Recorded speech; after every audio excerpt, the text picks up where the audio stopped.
Hello everyone. तो जैसा कि बच्चों जितने भी हमारे जेके एसएसबी के एस्पिरेंट्स हैं जो अभी बेसिकली जो जेके एसएसबी का एडवर्टाइजमेंट आया है उसके लिए तैयारी स्टार्ट करना चाहते हैं, तो अक्सर बच्चों का एक ही सवाल रहता है कि हम तैयारी कैसे करें। तो मेरा ये मानना है कि देखो, किसी भी एग्जाम की जब तैयारी स्टार्ट करते हो तो मैं आपको थोड़ा सा यहाँ पे गाइड भी करूंगा एज अ फैकल्टी। मेरा नाम सुशांत कुमार सिंह है, मैं ईसीजी में पिछले 1.5 ईयर से यहाँ पे एज ए फैकल्टी हूँ। मेरा पास्ट एक्सपीरियंस पिछले 5 ईयर्स का है। इंडिया के मोस्ट नंबर ऑफ इंस्टीट्यूट्स जो अच्छे आपके प्रेस्टिजियस इंस्टीट्यूट्स हैं वहां पे मैंने क्लासेस ली है। तो यहाँ पे मैं आपको गाइड करना चाहूंगा सिविल इंजीनियरिंग के लिए। तो देखो, मेरा बेसिकली बच्चों के लिए एक एडवाइस क्या रहता है उसके हिसाब से मैं यहाँ पे मृदुल से भी क्या करूंगा, कांटेक्ट करूंगा। मृदुल भी आपको बहुत सारी चीजें बताएंगे। मैं अगर आपको मृदुल के बारे में बताऊं तो he is a junior engineer in JE development authority, Jammu में भी पोस्टेड है। मृदुल अपना एक्सपीरियंस शेयर करेंगे। तो देखो, एज अ टीचर मेरा ये मानना है कि कभी भी एक एग्जांपल लेते हैं। जब आप किसी ट्रैक पे जाते हो, जब आप फर्स्ट टाइम जा रहे हो तो आप क्या बोलते हो, कोई अगर इस ट्रैक पे गया होगा तो वो आप उससे पूछोगे कि कौन सा रास्ता बेटर है, किस तरफ से जाएं, कैसे हम इसको और अच्छे से या कम टाइम में कर सके, कौन सा स्मूथ रास्ता है। तो ऐसे ही जब नया बच्चा प्रिपरेशन स्टार्ट करता है तो वो अक्सर ये जानना चाहता है कि हमारे लिए रास्ता कौन सा अच्छा होगा। तो यहीं पे मैं मृदुल से स्टार्ट करना चाहूंगा। मृदुल, थोड़ा अपने बारे में बताओ, कहाँ से आपने इंजीनियरिंग की है, क्या आपका बैकग्राउंड है, कब आपने तैयारी स्टार्ट की थी। तो ओके मृदुल। हम्म। हाँ सर, तो बैकग्राउंड से करते हैं। तो जैसे मैंने जब जेएंडके में एक डिस्ट्रिक्ट है उधमपुर, मैंने अपनी 12th तक की एजुकेशन वहीं से करी है। उसके बाद सर मैंने जेई मेंस के थ्रू मैं पंजाब इंजीनियरिंग कॉलेज चंडीगढ़ से मैंने अपना बीटेक किया था। 2016 में मैं किया था, 2020 में पास आउट हुआ था। उसके बाद सर कम से कम 2 ढाई साल मैंने sir as a software developer IT sector में जॉब किया था, जो कि मेरे को लगा कि यार मेरे एक तो फील्ड का नहीं है, तो मेरे को एक उसमें मज़ा नहीं आ रहा था। तो उसके बाद से सर मैंने स्विच करने का ट्राई किया, मैंने प्रिपरेशन स्टार्ट करी। 2023 में मैंने स्टार्ट करा इसी जेई जेके पीडब्ल्यूडी का, जिसके थ्रू मेरा सिलेक्शन हुआ। और अभी फ़िलहाल मैं जम्मू डेवलपमेंट अथॉरिटी जेडीए में वर्क कर रहा हूँ एज ए जूनियर इंजीनियर। और बस यही है सब। तो मृदुल, बहुत बढ़िया। जैसे कि आपने अपने बैकग्राउंड के बारे में बताया कि आप 2020 में पास आउट हुए थे। बहुत बच्चों का ये भी सवाल रहता है कि सर हमारी इंजीनियरिंग पहले हो गई, हमें करना चाहिए कि नहीं। तो देखो मृदुल, तुम्हारे लिए एक बहुत बेस्ट एग्जांपल है। मृदुल ने कुछ दिन जॉब भी किया, उसका भी एक्सपीरियंस उन्होंने देखा। तो कहीं at the end of the day Mridul ने ये सोचा कि government job is it will be best for his degree also. वो अपने डिग्री का बहुत अच्छा, अपने स्किल सेट का एक बहुत अच्छा यूज कर पाएगा। तो आईटी सेक्टर से कहीं ना कहीं स्विच होके सिविल में आना, ये भी देखो बच्चे कर रहे हैं। तो आपके लिए ये इम्पॉसिबल नहीं है। आप अभी एडवर्टाइजमेंट आया है, आप अभी भी तैयारी स्टार्ट करोगे तो कर सकते हो। मृदुल, मेरा अगला क्वेश्चन ये रहेगा कि अगर कोई भी स्टूडेंट अभी अगर तैयारी स्टार्ट करना चाहता है तो उसके लिए कोचिंग क्यों बेटर है, या वो और क्या क्या चीजें कर सकता है जिससे उसकी तैयारी और अच्छी हो सकती है। मैं एक नए स्टूडेंट की बात कर रहा हूँ जो जीरो से स्टार्ट करना चाहता है मृदुल। सर वो भी एक एग्जांपल मैं अपनी ही दूंगा उसमें। जी। सर मैंने भी नया स्टार्ट किया था, हालांकि मैं चलो कॉलेज के बाद से कर रहा था थोड़ा थोड़ा करके। बट जितना टाइम मुझे ज़्यादा लगा, ये कह सकते हैं कि शायद मैं पहली लिस्ट में ही आ जाता अगर मैंने किसी की गाइडेंस ले ली होती। मैंने उस टाइम सर खुद से ही प्रिपरेशन की, जैसे भी किया, नोट्स पढ़े, टेस्ट सीरीज वगैरह मैंने ली। लेकिन कहीं ना कहीं अगर मुझे कोई गाइड कर देता, क्योंकि देखो टीचर को पता होता है कि व्हाट इज़ इम्पोर्टेंट, क्या ज़रूरी है, क्या छोड़ना है क्या नहीं छोड़ना है। तो वो मेरे को बताने वाला कोई था नहीं। तो मैं उसकी वजह से मुझे ज़्यादा टाइम लग गया इसी चीज़ में। तो इसलिए मेरे हिसाब से को इस टाइम किसी को अगर गाइडेंस मिल जाए, अच्छा कोई टीचर मिल जाए, अच्छा इंस्टीट्यूट मिल जाए, तो उनको हेजिटेट नहीं करना चाहिए, वो ट्राई करना चाहिए अपने से। हाँ मृदुल, ये आपने बहुत अच्छी बात कही। मैं भी बच्चों को अक्सर यही बोलता हूँ कि गाइडेंस एक इंपॉर्टेंट फैक्टर है। जैसे कि बच्चों आपने देखा, मृदुल ने भी आपको ये बोला कि देखो, आपकी तैयारी 1 साल की होगी, 2 साल की होगी या 3 साल की होगी, वो आप डिपेंड करोगे जिस दिन आप जीरो से स्टार्ट कर रहे हो। बहुत बच्चे सेम चीज की तैयारी के लिए 2 साल भी ले लेते, किसी किसी को 3 साल भी लग जाता है, किसी किसी को 1 साल भी लगता है। जैसे एक बहुत अच्छी किसी ने एक कोट किया है कि अगर आप अपने आप को 3 महीने का समय दोगे तो 3 महीने में भी पॉसिबल है। अगर आप अपने आप को 30 साल का समय दोगे तो उसमें भी नहीं हो सकता है पॉसिबल हो, या अगर आप 3 साल का दोगे तो भी। तो इसमें मृदुल ने एक बहुत अच्छी बात कही कि गाइडेंस का कहीं ना कहीं एक बहुत इंपॉर्टेंट रोल है। तो मृदुल, मेरा अगला सवाल ये रहेगा कि आपने जब प्रिपरेशन स्टार्ट की थी, तो आपने कैसे किन किन चीजों को फॉलो किया था? जैसे आपने पहले सिलेबस कंप्लीट किया, क्वेश्चंस आपने कहाँ से मोस्टली लगाए, कहाँ से आपने टेस्ट सीरीज लगाई, किन लोगों के गाइडेंस में रहे, जो ऑलरेडी सिलेक्टेड है उनका गाइडेंस कितना इंपॉर्टेंट हो जाता है, तो थोड़ा इसके बारे में बताएंगे। सर क्योंकि अभी रिसेंटली जैसे मैं 2023 वाले बैच में सेलेक्ट हुआ, तो उसमें क्या हुआ था कि उससे पहले ही 2-3 पेपर हुए थे पहले से। तो वो मैंने दिए थे, तो मुझे आइडिया था कि पेपर कैसा आ रहा है। लेकिन बाकी रही सब्जेक्ट कवरेज की, तो सर वो इम्पोर्टेंट है, 10 सब्जेक्ट हैं और वो इम्पोर्टेंट है। कहीं से गाइडेंस मिल जाए, जैसे मैं तो अपनी बात करूंगा सर, तो मैंने ईसीजी से 2023 में जब मैं छोड़ा कंपनी को, तो मैंने सीधा कोर्स लिया अभ्यास बैच का, रिवीजन का।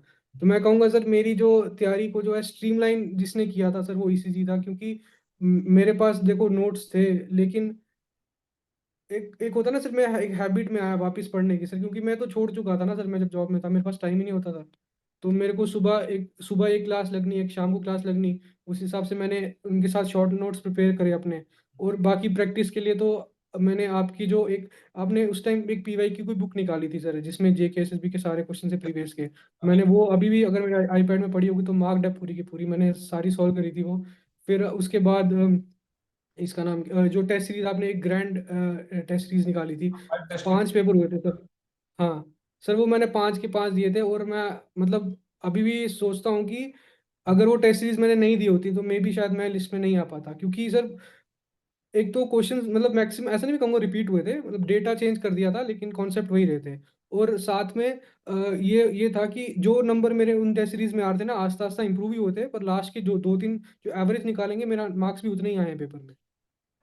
हाँ मृदुल, ये देखो, ये तो तुमने एक बहुत अच्छी बात बताई, दो एस्पिरेंट्स जो भी तैयारी कर रहे हैं उनके लिए भी, कि गाइडेंस का कितना इंपॉर्टेंस है और सब्जेक्ट का कवरेज क्या होना चाहिए। तो देखो बच्चों, मैं जेके एसएसबी के लिए, जो बच्चे अभी वीडियो देख रहे हैं, रिसेंट तैयारी स्टार्ट कर रहे हैं, उनको बता देता हूँ जेके एसएसबी की एक खास बात है।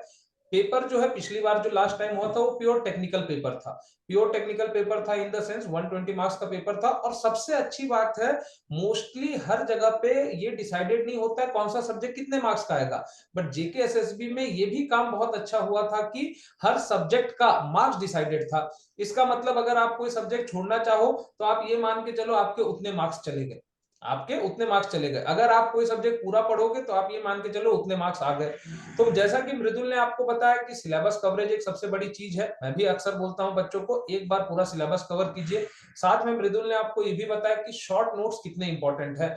उसके बाद क्वेश्चंस लगाइए। मृदुल, एक और मैं क्वेश्चन पूछना चाहूंगा, जब क्वेश्चंस आप सॉल्व करते थे, तो जैसे कि बेसिकली एजे लेवल के जो प्रीवियस क्वेश्चंस थे, उसने आपकी मदद की कि नहीं की प्रिपरेशन में?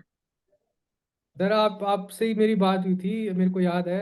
और तब रिसेंटली यही का एग्ज़ाम हुआ था, और मैं तब शायद न्यू न्यू ही था, मैंने प्रिपेयर इतना किया नहीं था। और आपने मुझे बताया था कि जो है कि जो मतलब रिपीटेड क्वेश्चंस आए हैं।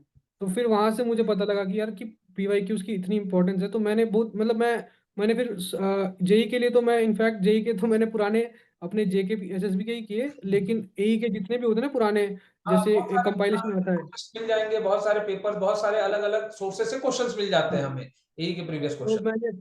मैंने सर वही मतलब जो मेरे जो वीक सब्जेक्ट्स थे, जैसे जो मतलब जो जो ज़्यादा थ्योरेटिकल होते हैं सब्जेक्ट्स, क्योंकि मेरा न्यूमेरिकल अप्रोच ठीक था, तो फिर मैंने उनके ऊपर बहुत फोकस किया। मतलब मैंने इनफैक्ट मैंने मतलब 4 या 5 सब्जेक्ट जो थे, और एक ऑब्जेक्टिव बुक है, गुप्ता एंड गुप्ता सारे बोलते हैं उसके बारे में, उसमें हाँ। भी मैंने गिने चुने सब्जेक्ट करे थे। इसमें हाँ, खासकर राकेश सर ने रेलवे लिया था उस टाइम पे बैच में। तो सर मेरे मतलब मेरा तो रेलवे का इतना डरता था मैं रेलवे से, क्योंकि मैंने तो थोड़ा सा रेलवे पढ़ा था। मैंने जब गेट का प्रिपरेशन किया था, उसमें सिर्फ ज्योमेट्रिक डिजाइन को पूछते हैं। रेलवे की सिर्फ ज्योमेट्रिक डिजाइन हाँ आती है उसमें।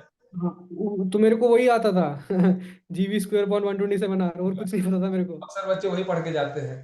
हाँ, तो उसमें जब मैंने पुराने देखे, उसमें थ्रो थ्रो ऑफ स्विच का वैल्यू कितना होता है, कहाँ से कहाँ तक होता है, कितना इंक्लिनेशन देते हैं, कितना वो करते हैं, मुझे कुछ पता नहीं था। तो उनके नोट से सर वो कवर अप हुआ। फिर उसके बाद मैंने ऑब्जेक्टिव क्वेश्चंस करे।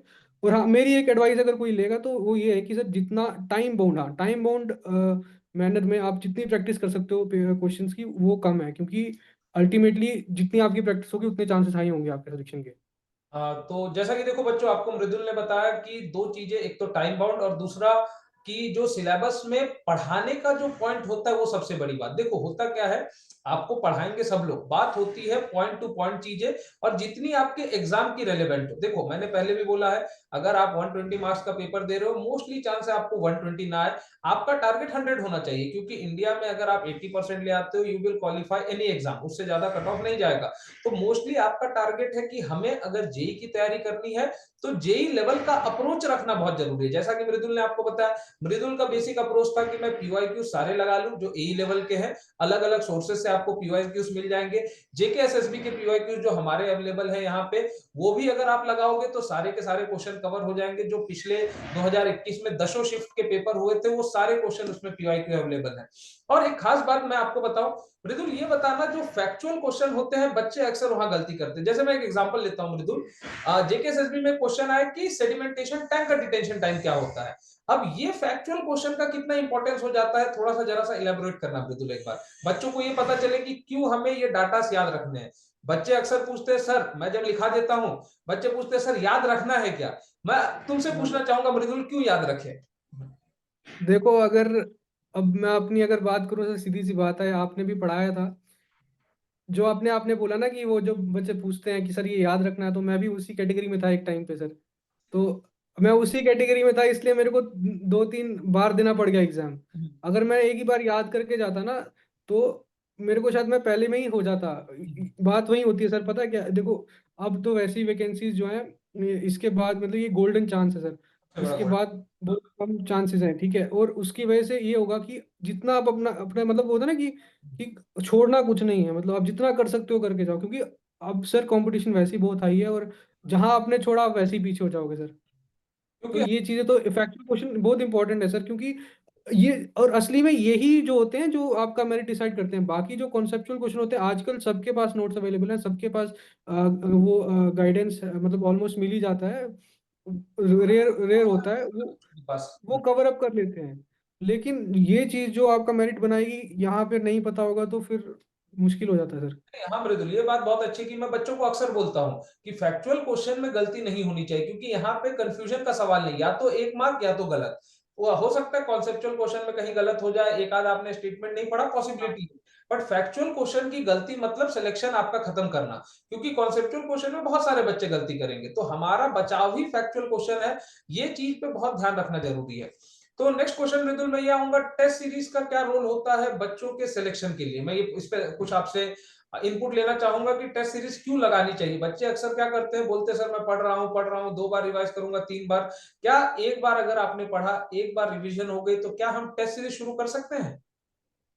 सर टेस्ट सीरीज सर, मतलब मैं मान सकता हूँ कि मेरी जो प्रिपरेशन या जो मेरी जो सिलेक्शन थी, उसमें मेजर रोल जो था, मतलब one of the most important जो मेरे लिए रही थी, वो टेस्ट सीरीज थी। मैं पहले बहुत डरता था। मैं ये डर मेरा जब मैंने इसकी टेस्ट सीरीज देना शुरू की, तब तब से ही हटा, क्योंकि मुझे पता था कि अगर मैं टेस्ट सीरीज नहीं दूंगा तो मेरी प्रैक्टिस कहीं ना कहीं लैग करेगी, क्योंकि जो मेरे को टाइम बाउंड मैनर में पेपर कंप्लीट करना है, वो मैं कभी कर नहीं पाऊंगा। और और साथ में ये होता है कि आपने जो पढ़ा होता है, देखो पढ़ते सारे हैं, मतलब सबका जैसे आप नोट्स पढ़ते रहोगे, कहीं ना कहीं बैक ऑफ माइंड में रहता है, कभी रहता है कभी नहीं रहता है, लेकिन वो रह रहा है आपके बैक ऑफ माइंड में, वो आपको तभी पता लगेगा जब आप टेस्ट दोगे। सही बात है। ऐसे नहीं पता लगेगा। तो मृदुल मैं ये बोलना चाहूंगा कि देखो, ईसीजी से आपने क्रैश कोर्स भी किया था, ईसीजी से आपने हम्म। टेस्ट सीरीज भी लगाई थी, तो इन दोनों का क्या रोल था कि जब आपने पढ़ाई की, ईसीजी का जो टेस्ट सीरीज था, ईसीजी का जो कोर्स था, जो फैकल्टीज आपके साथ जुड़े थे, जो आपको गाइडेंस यहाँ से मिली थी, उन सारी चीजों के रोल के बारे में आपसे एक बार जानना चाहूंगा, क्योंकि बच्चों को भी आप गाइडेंस से ये पता चले कि ईसीजी वहां पे उनकी क्या मदद कर सकता है जेके एसएसबी क्लियर करवाने में। क्योंकि हमारे पास बहुत ऐसे स्टूडेंट्स हैं, मृदुल को भी पता होगा, जो ऑलरेडी अभी बहुत डिपार्टमेंट्स में पोस्टेड है, आपको धीरे धीरे बहुत बच्चों के इंटरव्यूज मिलेंगे। तो आप ये बता सकते हो कि टेस्ट सीरीज और कोर्स जो आपने पढ़ा था, उससे फायदा क्या हुआ आपको। सर देखो, ईसीजी से मैं 2021 में जुड़ा था पहली बार, जब जेई का एग्जाम होना था। क्योंकि मैं टेस्ट सीरीज ली थी पहली बार वहां से। और ईसीजी से तो मेरा पर्सनल कनेक्शन है, क्योंकि जो आपके जो सोनी सर हैं, जो डायरेक्टर साहब है, वो मेरे मतलब हमारे कॉलेज के अलुमनाई हैं, तो मेरी उनसे अभी भी बात होती है। हाँ, तो मेरी उनसे अभी भी बात होती है। जब मेरा अभी एग्जाम था मेंस का, तो अभी मैंने उनसे गाइडेंस लिया था। तो मतलब वहां से मैंने टेस्ट सीरीज लिया। उसके बाद क्योंकि मैं शिफ्ट हो गया था आईटी सेक्टर में, मैंने सोच लिया था कि मैंने वापस नहीं जाना है अब। तो फिर उन्होंने मेरे को वापस मोटिवेट किया, सर ने, कि कब तक बाहर रहोगे। मेरा आज भी एक कमेंट मैंने लिखा हुआ था कि हम्म, अगर वो नहीं होते मैं शायद आज भी बैंगलोर में होता, कहीं ना कहीं बात है। घर वालों से दूर। हाँ हाँ। तो उन्होंने मुझे गाइड किया क्योंकि उन्हें पता था कि मैं कर सकता हूँ। तो मैं आया वापस, मैंने छोड़ा, फिर मैंने ईसीजी में टेस्ट सीरीज और बैच इसलिए ज्वाइन किया था ताकि मेरा एक तो रिवीजन हो जाए, साथ में मेरे को एक उठाने वाला हो कोई, भाई आज इसकी क्लास है, आज ये पढ़ना है, आज वो पढ़ाएंगे, शॉर्ट नोट्स बनेंगे। वो शॉर्ट नोट्स बनेंगे, मैंने फिर प्रैक्टिस करनी। अब अगले दिन जो टॉपिक पढ़ाएंगे मैं पहले से पढ़ के चलता कि चलो कोई अगर सवाल पूछ लेंगे, जैसे आपने सॉइल पढ़ाया था, आपने फाउंडेशन पढ़ाई थी, आपने आरसीसी पढ़ाई थी, मुझे याद है। तो वो मतलब उधर से कवर अप होना स्टार्ट हुआ सब्जेक्ट। नहीं सही तो बात। अगर मैं अपने दम पे बैठ जाता तो सर वही है कि मैं ही पढ़ता रहता, वो 150 150 200 पेज के नोट्स, और मेरा शायद सॉइल भी खत्म नहीं हो पाता लास्ट पे। तो नहीं तो इसीलिए हमने बच्चों के लिए भी, अगर जैसा आप देखोगे बच्चों, अगर आप क्रैश कोर्स भी देखो, ऑल इन वन कोर्स तो आप अगर देखोगे तो उसमें तो आपको A to Z क्रैश से पढ़ाया जाएगा। क्रैश कोर्स में देखो बच्चों, हम्म। जैसा मृदुल आपको बताएगा, अक्सर यही फायदा है क्योंकि हमने बहुत क्रिस्प में, जैसे जो सब्जेक्ट जनरली 400 500 पेजेस के, हमने उसको क्रिस्प में 100 150 200 पेज तक लाए हैं कि बच्चों को वही कंटेंट मिले जो जेई के लिए रेलिवेंट है, और जो बच्चे ऑलरेडी पढ़ चुके हैं उसको आराम से वो रिवाइज कर ले। तो जैसा कि मृदुल ने भी बताया, मृदुल हमारे साथ अभ्यास बैच जो हमारी लास्ट ईयर की जेकेएसएसबी 2023 के लिए थी, उसमें मृदुल हमारे साथ जुड़े थे। तो मृदुल थोड़ा सा मैं यहाँ पे, सर मैं हाँ हाँ, जी एक जी। ऐड करूंगा पॉइंट सर। जैसे हमें पता है सर, सॉइल होती है ना सर, सॉइल में जितना मर्जी करे ना, मतलब तो वॉइड्स रह जाते हैं। सही तो बात। सर वो वॉइड की जो फीलिंग होती है ना सर, वो वॉइड की फीलिंग टेस्ट सीरीज करता है सर। ठीक है, अब जो बिल्कुल नया पहली बार स्टार्ट कर रहे हैं उनके लिए तो सर वही है कि मतलब जो आपने ऑल इन वन बैच सही बात। बनाया है, हाँ उनके लिए वो वाला है। और जो मतलब एक है ना वेटरन टाइप, जिन्होंने सब पढ़ लिया है, बस ये है कि यार कोई या मतलब रिवाइज करवा दे कुछ वैसा वाला, उनके लिए सर जो है ये जो रिवीजन बैच होते हैं सर। हाँ, जैसे मृदुल, हाँ, ये शायद सही बात आप। बोला तुमने। जैसे कुछ बच्चे होंगे जो ऑलरेडी एजे की तैयारी कर रहे होंगे, जो पढ़ चुके होंगे, उनके लिए रिवीजन बैच बहुत बढ़िया है। जो आज से हाँ। स्टार्ट कर रहे हैं, इस साल जो पास आउट हुए हैं, मैं उनके लिए सजेस्ट करूंगा ऑल इन वन। क्यों? क्योंकि एक तो आपकी सारे एग्जाम्स की देखो, एजे की जब हम बात करते हैं ना, तो बच्चों अक्सर कंफ्यूजन रहता है बच्चों को कि सर क्या सिर्फ हम जेकेएसएसबी के लिए पढ़े, क्या सिर्फ हम पंजाब के लिए? नहीं, तैयारी जो होती है ऑल स्टेट एजे के लिए होती है, क्योंकि सिलेबस मोर एंड लेस 90% सब जगह सेम है। तो आप ये मान के चलो कि अगर मैंने ये पढ़ लिया तो मैं एसएससी जेई के लिए भी एलिजिबल हूँ, वो भी दे सकता हूँ, आरआरबी भी दे पाऊंगा, मैं जेकेएसएस भी दे पाऊंगा, जितने भी जगह पे मेरी एलिजिबिलिटी होगी मैं सारे एग्जाम दे पाऊंगा, है कि नहीं मृदुल? तो बच्चों को अक्सर ये भी ध्यान रखना होता है। बट बच्चे अक्सर क्या करते हैं, वो बोलेंगे सर मैं सिर्फ जेकेएसएसबी के लिए। नहीं, आप ये मान के चलो जेकेएसएसबी के लिए तो पढ़ रहे हो, बट आपके बैक ऑफ द माइंड में जेकेएसएसबी एक गोल्डन अपॉर्चुनिटी है, उसके साथ कुछ और भी अपॉर्चुनिटी देखनी चाहिए, क्योंकि 306 पोस्ट है, 306 बच्चे सेलेक्ट होंगे, जो कुछ बच्चे बच जाएंगे उनके लिए भी तो कहीं ना कहीं और अपॉर्चुनिटीज होनी चाहिए।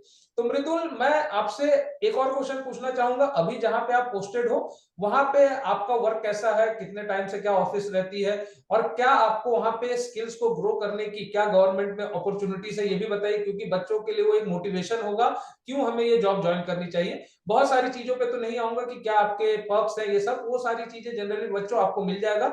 मृदुल आपको ये बताएंगे कि अभी जहां पे मृदुल जॉब कर रहे हैं, वो मृदुल के लिए वहां पे स्किल्स को इंप्रूव करने का क्या जरिया है, वहां पे क्या उनके लिए मोटिवेशन है, डेली वो ऑफिस जा रहे हैं, तो ये सारी चीजें मृदुल एक बार बताइएगा। सर तो जैसे मेरा जैसे जो टाइमिंग होता है 10 to 4:30 होता है, तो हम्म, ये 6.5 घंटे की जॉब होती है। हम्म, ये ये ऑफिशियल है, 10 से 4:30।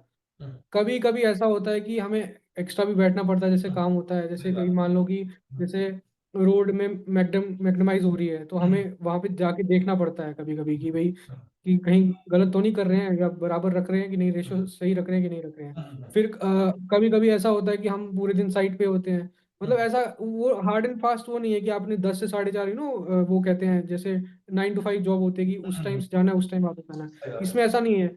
थोड़ा अच्छा है, सिस्टम अच्छा है, टीच अपने जो हमारे सीनियर्स हैं वो भी अच्छे हैं।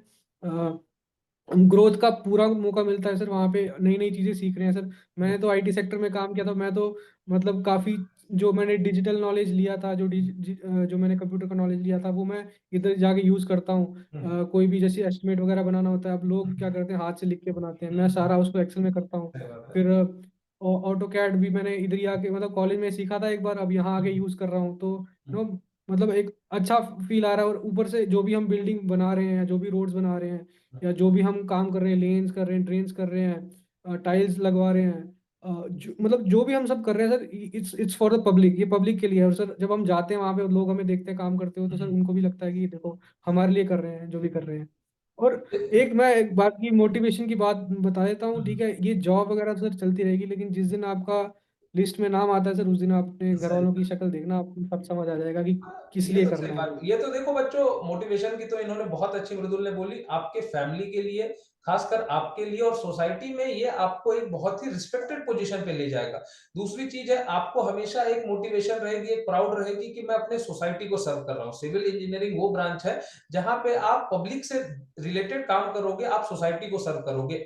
तो जैसा कि मृदुल ने आपको बहुत सारी चीजें बताई, देखो मृदुल, लास्ट में यहाँ पे इंटरव्यू को कंक्लूड करना चाहूंगा, बहुत लंबा तो नहीं रखेंगे, बच्चों को गाइडेंस मिल चुकी है।